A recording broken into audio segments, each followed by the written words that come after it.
Hello hello hello everyone, welcome back. तो आज हम शुरू करेंगे एक नया चैप्टर, है ना, जोश से एकदम बढ़िया तरीके से कंप्लीट करेंगे। बहुत ही छोटा चैप्टर, मज़ेदार चैप्टर और बहुत लॉजिकल है। एकदम मस्त तरीके से कंप्लीट करेंगे और माध्यमिक में फोड़ेंगे एकदम, है ना। चलो देखो, तो चैप्टर का नाम है electricity and chemical reaction. Electricity and chemical reaction.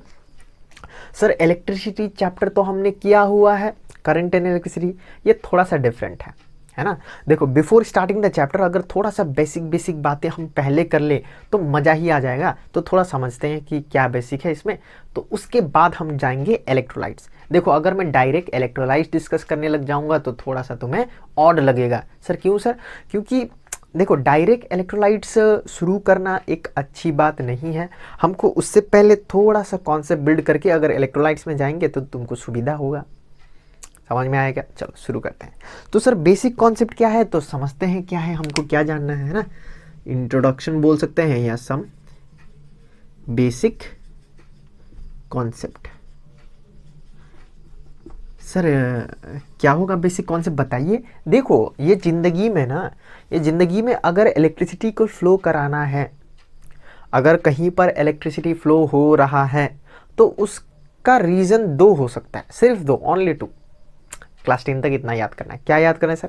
अगर कहीं पर इलेक्ट्रिसिटी फ्लो हो रहा है, क्लास 10 क्या, ज़िंदगी में अगर कहीं पर भी इलेक्ट्रिसिटी फ्लो हो रहा है तो उसका दो ही रीज़न हो सकता है। करंट, इलेक्ट्रिसिटी लिख लेते हैं ना, electricity can flow only because of two reason. देखो, अगर हम एकदम बेसिक से बात बिल्ड कर देना तो तुमको एकदम मजा आएगा, मक्खन लगेगा ना। डायरेक्टली इलेक्ट्रोलाइट डिस्कस करने लग जाऊंगा तो फिर तुमको दिक्कत होएगा थोड़ा, तो इसलिए डिस्कस करते हैं। Electricity can flow only due to two reason. मतलब अगर कहीं पर इलेक्ट्रिसिटी फ्लो हो रहा है उसका कारण क्या होगा? Number 1, due to free electrons. क्या ये हमने सीखा था करंट एंड इलेक्ट्रिसिटी में?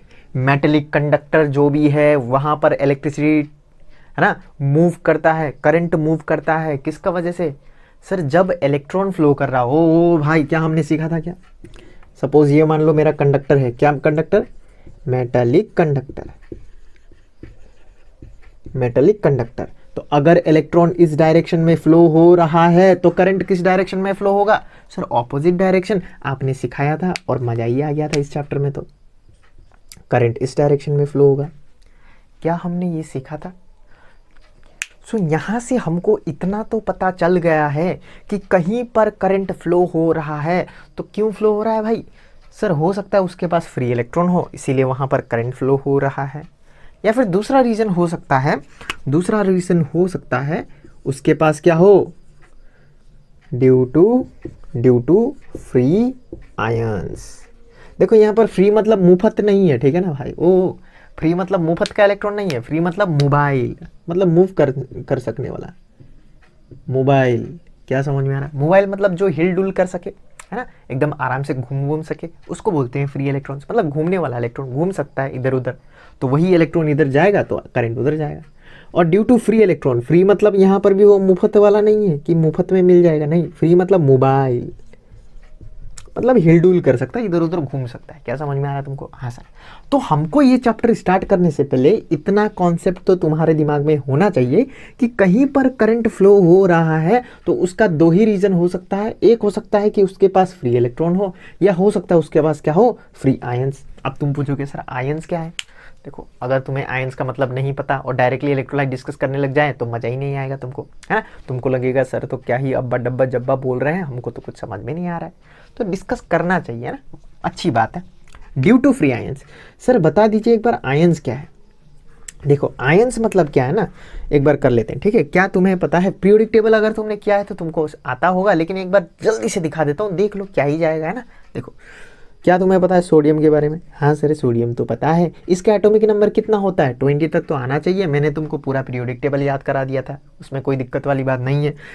सोडियम का एटॉमिक नंबर सर तुम बोलोगे सर 11 है। इसका कॉन्फ़िगरेशन 2,8,1। ये स्टेबल होता है कि नहीं होता है? तुम बोलोगे नहीं होता है सर, क्योंकि स्टेबल होने के लिए लास्ट में 8 इलेक्ट्रॉन चाहिए होगा, यहाँ पर 1 है। तो इसको स्टेबल कराने के लिए हमको ये 1 इलेक्ट्रॉन को निकालना पड़ेगा या फिर इसको 7 इलेक्ट्रॉन देना पड़ेगा। तुम बोलोगे सर कौन सा ईजी है? हम बोलेंगे सर ये वाला ईजी है, 1 इलेक्ट्रॉन निकाल दो, क्या ही जाएगा, 7 क्यों दे इसको, है ना, हमारा लॉस हो जाएगा। तो ये वाला ईजी है, ये वाला गलत। तो हम क्या करेंगे, यहाँ से 1 इलेक्ट्रॉन निकाल देंगे।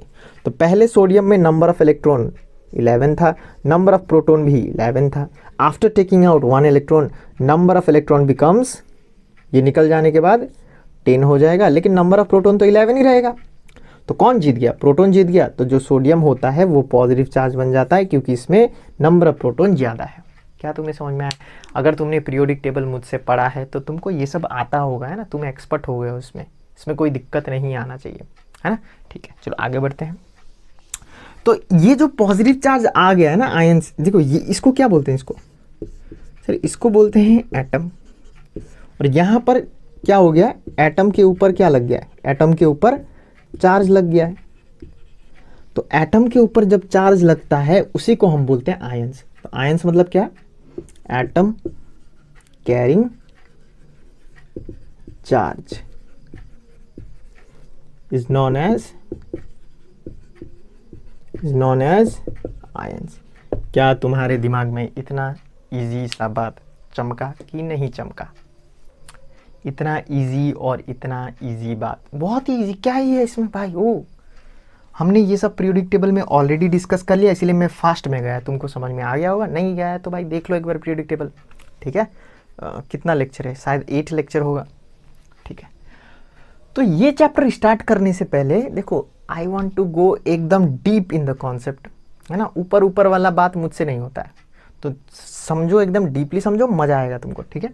तो ये चैप्टर जो है इलेक्ट्रिसिटी एंड केमिकल रिएक्शन, यहाँ पर जो बेसिक कॉन्सेप्ट हमको आना ही चाहिए वो है इलेक्ट्रिसिटी जो कंडक्ट होता है वो दो कारण से होता है। Number 1 due to free electrons, free electrons है तो कंडक्ट हो जाएगा, या फिर उसके पास क्या होना चाहिए, फ्री आयंस। ये दो में से एक तो होना ही चाहिए इलेक्ट्रिसिटी कंडक्ट कराने के लिए। क्या तुमको समझ में आ रहा है भाई? हाँ सर, एकदम मजे तरीके से समझ में आ रहा है। अब देखो ध्यान से, ड्यू टू फ्री आयंस तो समझ में आ गया सर, लेकिन ये जो आयंस है वो क्या है सर? जो आयंस है वो क्या है? रिकॉर्डिंग हो रहा है क्या? चलो चलो वापस आओ। तो यहाँ पर जो लिखा हुआ है atom carrying charge is known as ions. Sir ये आयंस क्या है सर? अरे आयंस मतलब एटम है, एटम क्या करेगा, इलेक्ट्रॉन लूज करेगा या इलेक्ट्रॉन गेन करेगा टू बिकम स्टेबल।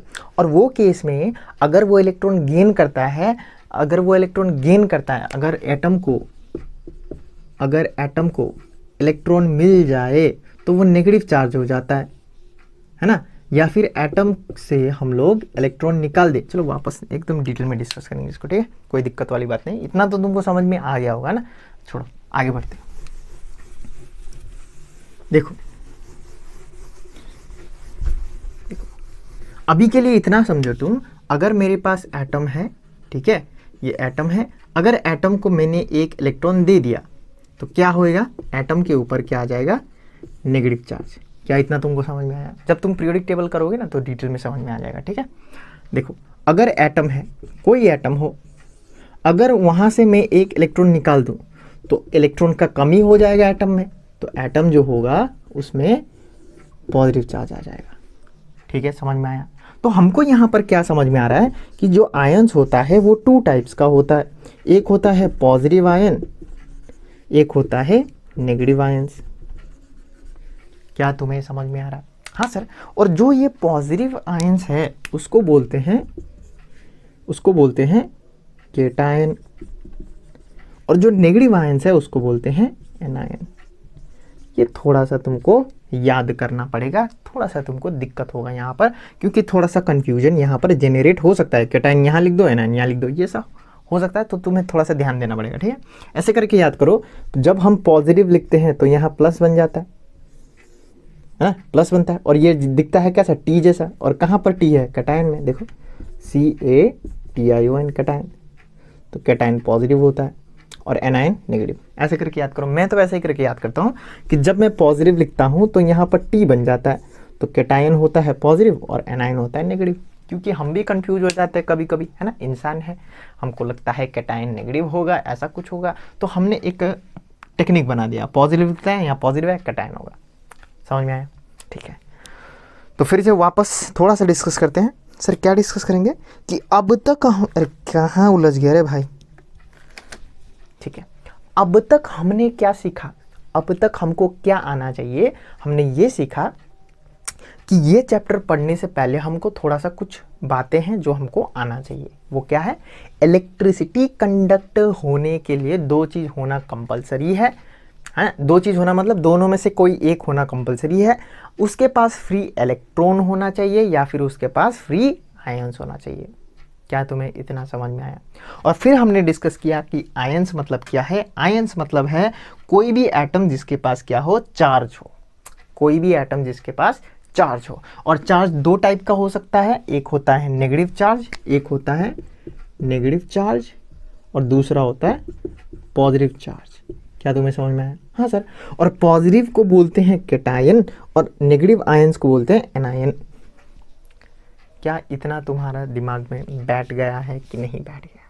ठीक है, इसका मैं थोड़ा एग्जांपल दे देता हूँ। जैसे कि फॉर एग्जांपल सोडियम, सोडियम क्या करता है, एक इलेक्ट्रॉन लूज करता है, बना देता है Na+, कैटायन हो गया। और क्लोरीन जो होता है वो इलेक्ट्रॉन लूज करता है एक इलेक्ट्रॉन और बन जाता है Cl-। सर इसको आप डिटेल में क्यों नहीं बता रहे हैं, बताइए। अरे भाई इसका डिटेल जो है हम लोग केमिकल बॉन्डिंग में करेंगे और मैंने कराया भी है, केमिकल बॉन्डिंग में करेंगे और थोड़ा सा पीरियोडिक टेबल में भी इसका डिस्कशन करेंगे। समझ में आ रहा है? तो इसलिए ये चैप्टर ठीक नहीं है इसके अंदर में जाने का। ठीक है, चलो, तो तुमको इतना याद होना चाहिए। क्या तुम्हें याद आया? हाँ सर याद हो गया, अब तो क्या ही है, इजी है, पीजी है। ठीक है, चलो थोड़ा सा तुमको फिर से दिक्कत दे दूं? सर दे ही दीजिए सर, क्या दिक्कत है। देखो अब तक हमको क्या आता है, ओ सर आपका अब तक तो बहुत टेंशन दे दिया। देखो अब तक हमको क्या आता है, हमें ये पढ़ा है कि करंट फ्लो होने के लिए दोनों में से एक होना चाहिए। क्या? एक फ्री आयंस होना चाहिए या फिर फ्री इलेक्ट्रॉन्स होना चाहिए। ठीक है सर। और ये आयंस मतलब क्या है हमने वो भी सीखा। आयंस मतलब जो है एटम कैरिंग चार्ज, एटम जिसके पास क्या हो, चार्ज हो। और जो चार्ज होता है वो दो टाइप का होता है, एक पॉजिटिव एक नेगेटिव, है ना। जो पॉजिटिव होता है उसको बोलते हैं कैटायन और जो नेगेटिव होते हैं उसको बोलते हैं एनायन। देखो शॉर्ट नोट्स बन गया। तो मैं जब पढ़ा रहा हूँ ना वो थोड़ा लंबा करके पढ़ा रहा हूँ, लेकिन जब तुम रिवाइज करोगे 3 बार 4 बार तो तुम्हारा नोट्स ऐसा दिखना चाहिए। पहले तो फुल क्लास नोट्स होगा, उसके बाद जब तुम 3 बार 4 बार 5 बार रिपीट करके पढ़ोगे तो तुम्हारा नोट्स ऐसा दिखने लग जाएगा, छोटा सा, एक पेज में पूरा चैप्टर खत्म। चलो छोड़ो, वापस आओ। ठीक है सर, इतना सीख ले, अब क्या ही सीखना है बताइए, थोड़ा आगे बढ़िए। कहीं एक ही जगह में रुके हुए हैं, आगे बढ़ते हैं। समझ में आ रहा है? हाँ सर समझ में आ रहा है। चलो वापस आओ। अब सीखते हैं हम लोग थोड़ा सा इलेक्ट्रोलाइट्स के बारे में, थोड़ा सा जानते हैं इलेक्ट्रोलाइट्स क्या होता है। ठीक है, चलो इलेक्ट्रोलाइट्स, इलेक्ट्रोलाइट्स। सर इलेक्ट्रोलाइट्स क्या होता है बताइए थोड़ा।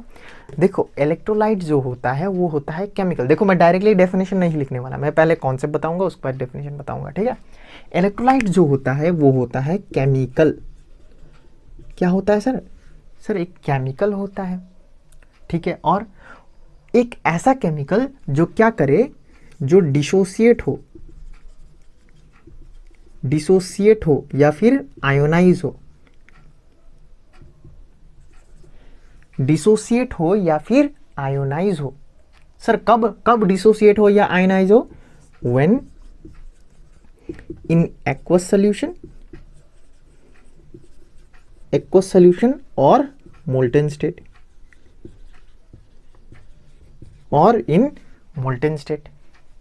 ठीक है सर। और उसके बाद क्या होता है, ये होने के बाद क्या होता है, टू फॉर्म क्या बनाता है सर? आयंस बनाता है। और आयंस कितना टाइप का होता है? 2 टाइप का, एक कैटायन और दूसरा एनायन। क्या तुम्हें समझ में आ रहा है क्या बोल रहा हूं मैं? हाँ सर, आपने ये बोला कि जो इलेक्ट्रोलाइट्स होता है वो कुछ नहीं है सर, केमिकल कंपाउंड है। केमिकल कंपाउंड जो क्या करेगा, डिसोसिएट करेगा या फिर आयनाइज करेगा। सर कब डिसोसिएट या आयनाइज करेगा? Sir when in aqueous solution, जब हम उसको पानी में घोलते हैं या फिर जब उसको हम मेल्ट करा देते हैं। जब हम उसको पानी में घोलते हैं या फिर जब हम उसको मेल्ट करा देते हैं तब होता है ये सब कांड। और ये सब होने के बाद क्या बनता है सर? बनता है आयंस। ये सब होने के बाद क्या बनता है भाई? सर आयंस बनता है, इसमें कोई शक वाली बात नहीं है। और उसके बाद जो भी बनता है और उसके बाद जो भी बनता है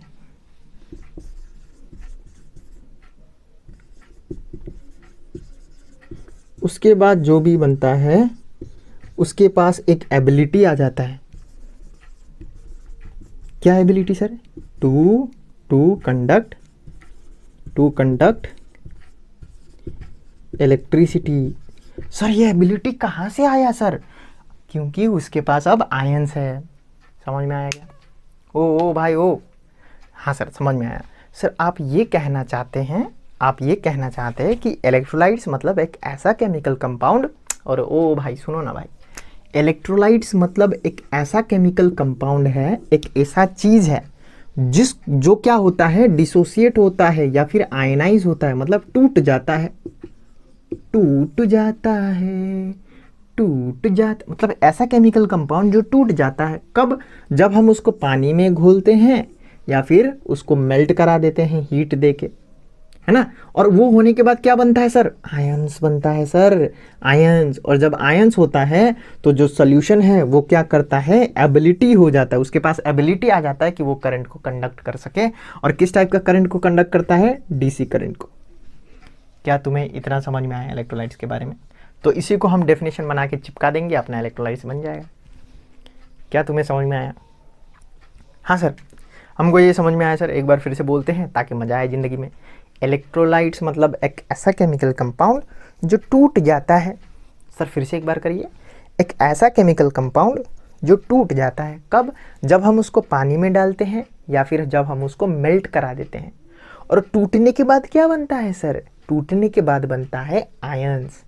और वो बनने के बाद वो जो सोल्यूशन बना है उसके पास एबिलिटी आ जाता है इलेक्ट्रिसिटी कंडक्ट करने का। क्या तुमको समझ में आया? हाँ सर बढ़िया समझ में आया। एक एग्जांपल ले लेते हैं, इसका बढ़िया एग्जांपल होता है NaCl, है ना। एक बढ़िया एग्जांपल ले लेते हैं जिसको बोलते हैं NaCl, है ना। एसिड बेस और सॉल्ट के बारे में डिस्कस करेंगे, लेकिन अभी NaCl को डिस्कस करके आगे ले जाते हैं। क्या ये सब तुमने कॉपी कर लिया? क्या इसको मैं मिटा दूँ? तुमको बस ये समझना है इलेक्ट्रोलाइट्स मतलब एक ऐसा केमिकल कंपाउंड जो टूट जाता है जब उसको पानी में डालते हैं या मेल्ट करते हैं। क्यों? क्योंकि उसके पास क्या बन जाता है? आयंस बन जाता है। और ये बनने के बाद उसके पास एबिलिटी आ जाता है, सुपर पावर आ जाता है कि वो करंट को कंडक्ट कर सके। चलो आगे बढ़ते हैं। Okay sir. सर एग्जाम्पल आप बोल रहे थे NaCl। NaCl क्या है सर? अरे NaCl अपना नमक है ना, देश का नमक, ऐसा ही कुछ है क्या? देश का नमक है सर NaCl, है ना। NaCl मतलब क्या है? Salt, normal salt, table salt, जो बोलो तुम, ठीक है ना।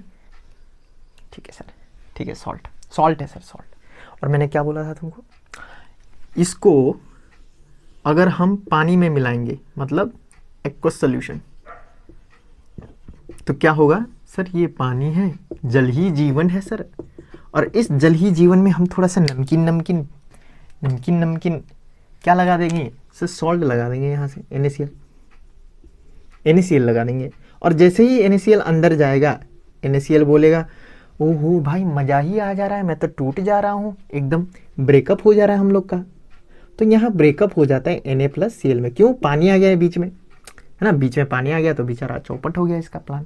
तो NaCl ब्रेकअप हो गया, तो Na और Cl ब्रेकअप हो जाता। सर कैसे बताइए थोड़ा?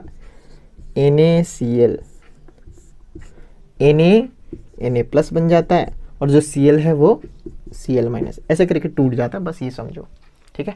तो ये जो है ये क्या है सर? ये केमिकल कंपाउंड है, केमिकल कंपाउंड जो क्या हुआ? टूट गया। इसको बोलते हैं डिसोसिएट होना, इसको बोलते हैं डिसोसिएट होना या फिर आयोनाइज होना। और क्या बना सर? एक पॉजिटिव आयन बना जिसको बोलते हैं कैटायन, और एक नेगेटिव आयन बना जिसको बोलते हैं हम लोग एनायन। और जैसे ही ये पॉजिटिव और नेगेटिव आयंस बना, ये सॉल्यूशन के पास कौन सा solution? Sir water plus salt, अरे भाई यही है ना सॉल्यूशन मतलब क्या है, सॉल्यूशन मतलब क्या है, सॉल्यूट प्लस सॉल्वेंट, सॉल्यूट ये सॉल्यूट है और ये सॉल्वेंट है। सर सॉल्यूट प्लस सॉल्वेंट ये बन गया अपना सॉल्यूशन और इसके पास आ गया ability to conduct electricity. Sir काहे आ गया इसके पास एबिलिटी, बताइए ना सर काहे आ गया। ओ इसके पास आयंस है ना, अब इसके पास आयंस आ गया। क्या तुम्हें समझ में आ रहा थोड़ा सा भी जिंदगी में, क्या सिंपल है, क्या सिंपल है ये टॉपिक। तो इलेक्ट्रोलाइट्स को समझने के लिए हमको ये समझना होगा कि इलेक्ट्रोलाइट्स एक ऐसा केमिकल कंपाउंड है जिसको जब हम पानी में डालते हैं या फिर हीट करते हैं तो वो टूट जाता है, और टूटने के बाद क्या बनता है सर, आयंस बनता है। एक पॉजिटिव आयंस एक नेगेटिव आयंस, पॉजिटिव को बोलते हैं कैटायन और नेगेटिव को बोलते हैं एनायन। और जैसे ही आयंस बना उसके पास एबिलिटी आ जाता है इलेक्ट्रिसिटी कंडक्ट करने का। इसीलिए मैंने पहला टॉपिक बताया था कि इलेक्ट्रिसिटी कंडक्ट करने के लिए दो कंडीशन होना चाहिए, मतलब दोनों में से कोई एक होना चाहिए। एक क्या है, फ्री इलेक्ट्रॉन्स, और दूसरा आयंस। क्या तुम्हें समझ में आया। So electrolytes are those compound which dissociates in aqueous solution या फिर on molten state to form ions, and the solution so produced have ability to conduct electricity। क्या तुमको थोड़ा सा भी समझ में आया। सर नहीं आया एक बार लिख दीजिए तो समझ में आ जाएगा। चलो एक बार लिख लेते हैं कि व्हाट इज इलेक्ट्रोलाइट्स, ठीक है। ये सब नोट्स में होना चाहिए भाई तुम्हारा, ठीक है सर। तो व्हाट इज इलेक्ट्रोलाइट्स लिखते ही हम बोलेंगे electrolytes are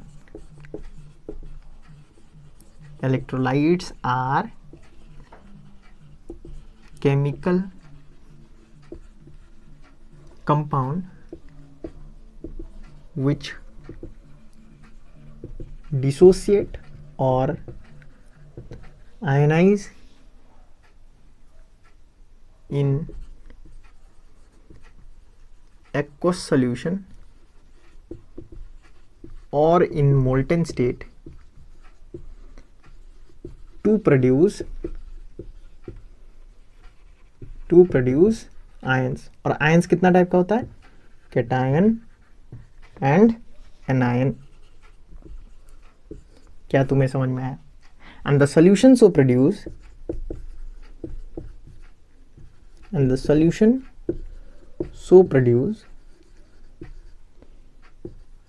have the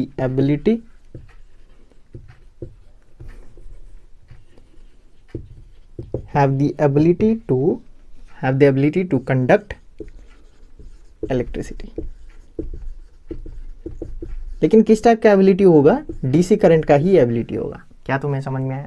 example लिख देते हैं। एग्जाम्पल NaCl एक्वस, इसको बोलते हैं इलेक्ट्रोलाइट्स।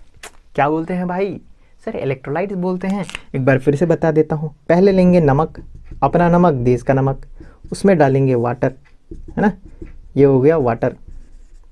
ये तो मुझे फूड ब्लॉगर का याद आ रहा है। ये ले लिया अपना नमक, ये अपना वाटर। वाह वाह वाह क्या बढ़िया वाटर है, ऐसे ही बोलता है ना वो। वाह क्या नमक डाला इसमें, नमक डालते ही बन जाता है इधर। वाह भैया ने नमक पानी बना दिया है।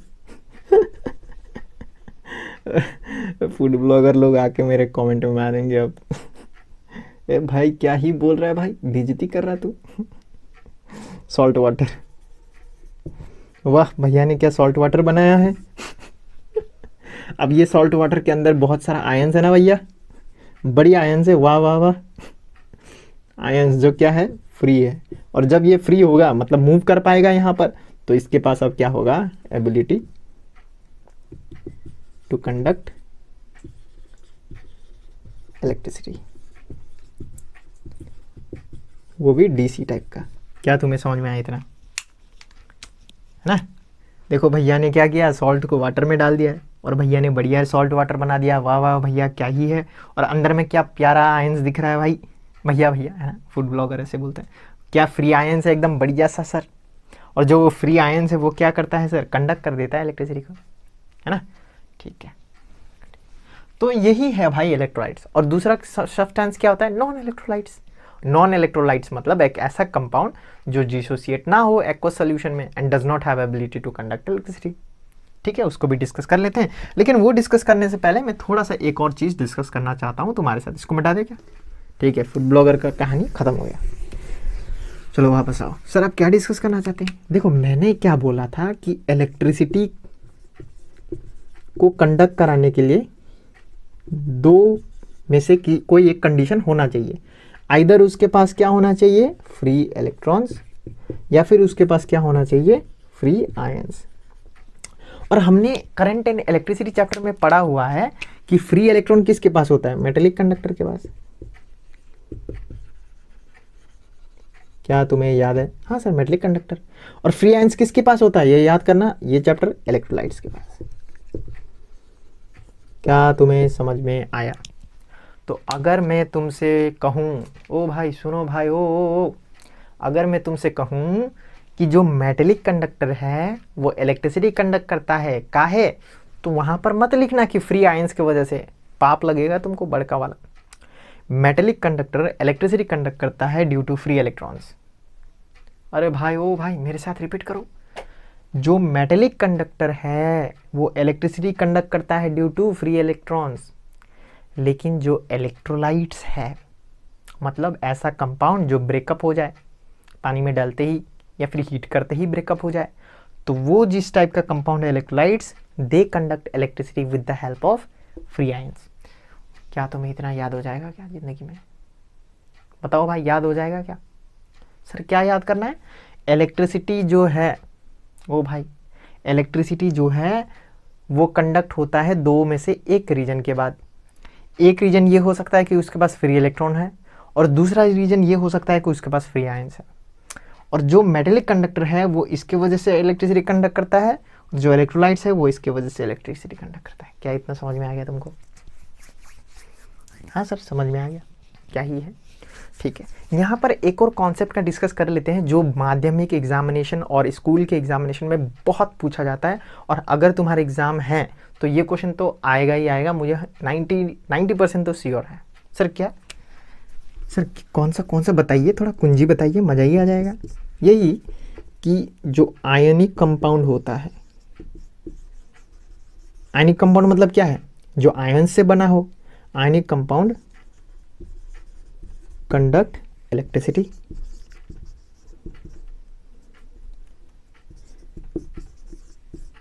Ionic compound conduct electricity. तो तुम बोलोगे हाँ सर करेगा, होगा, काहे नहीं करेगा। आयनिक कंपाउंड है मतलब आयन से बना हुआ है, और अगर आयन से बना हुआ है तो इलेक्ट्रिसिटी तो कंडक्ट करना ही चाहिए, इसका जन्मसिद्ध अधिकार है।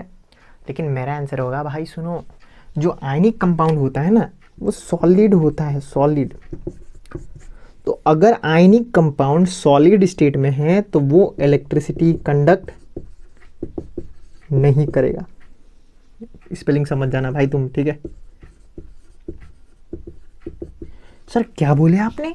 अगर आयनिक कंपाउंड सॉलिड हो तो इलेक्ट्रिसिटी कंडक्ट नहीं करेगा, काहे नहीं करेगा? ओ ओ ओ ओ टोपा, क्या हमने नहीं डिस्कस किया था कि सॉलिड में जो पार्टिकल होता है वो टाइटली पैक्ड होता है, और अगर टाइटली पैक्ड होता है तो वो मूव कर पाएगा? सर नहीं कर पाएगा, फ्लो ही नहीं कर पाएगा। यहाँ पर ये जो आयंस है ये हिल ही नहीं पाएगा, ये जो आयंस है ये हिल ही नहीं पाएगा। तो अगर ये फ्री ही नहीं है, अगर ये फ्री ही नहीं है तो इलेक्ट्रिसिटी कैसे कंडक्ट करेगा? फ्री भी तो होना चाहिए। तो solid ionic compound does not conduct electricity. क्या तुमको समझ में आया? हाँ सर, क्या समझ में आना है कि अगर मेरे पास सॉलिड आयनिक कंपाउंड है तो वो इलेक्ट्रिसिटी कंडक्ट नहीं करता है। Why? Because they don't have free ions. लेकिन अगर वहीं पर ये जो आयनिक कंपाउंड है उसको पानी में लगा दिया जाए, वाटर में, मतलब aqueous ionic compound, ionic compound in aqueous state, तो क्या वो इलेक्ट्रिसिटी कंडक्ट करेगा? तुम्हारा दिमाग क्या बोल रहा है? सर मेरा दिमाग ये बोल रहा है कि जरूर करेगा। काहे नहीं करेगा? करेगा। क्यों? जब हम आयनिक कंपाउंड को एक्वस सॉल्यूशन, एक्वस मतलब पानी में मिलाते हैं तो वो ब्रेकअप हो जाता है sir. Ionic compound get dissociated, dissociate मतलब टूट जाता है, dissociated in aqueous state, therefore they have free ions। और अगर उसके पास फ्री आयंस है तो वो इलेक्ट्रिसिटी कंडक्ट करेगा ही करेगा, ये उसका जन्मसिद्ध अधिकार है। क्या तुम्हें समझ में आया? हाँ सर, ये हम लोग फर्दर फिर डिस्कस करेंगे, लेकिन मैंने यहाँ पर डिस्कस कर लिया क्योंकि हम ये डिस्कस कर रहे हैं ना, फ्री आयंस, फ्री इलेक्ट्रॉन्स, ये सब डिस्कस कर रहे हैं, तो मुझे लगा एक बार बता देने से बाद में जब हम डिटेल में डिस्कस करेंगे, डिटेल तो हो ही गया, फिर भी एक बार डिस्कस करेंगे तो मज़ा आ जाएगा तुमको। क्या समझ में आया? कितना लंबा हो गया वीडियो? ओ भाई साहब 30 मिनट्स हो गया। जो नॉन इलेक्ट्रोलाइट्स है वो हम नेक्स्ट लेक्चर में डिस्कस करेंगे। क्या तुम्हें समझ में आया? ठीक है, चलो, थैंक यू गाइस।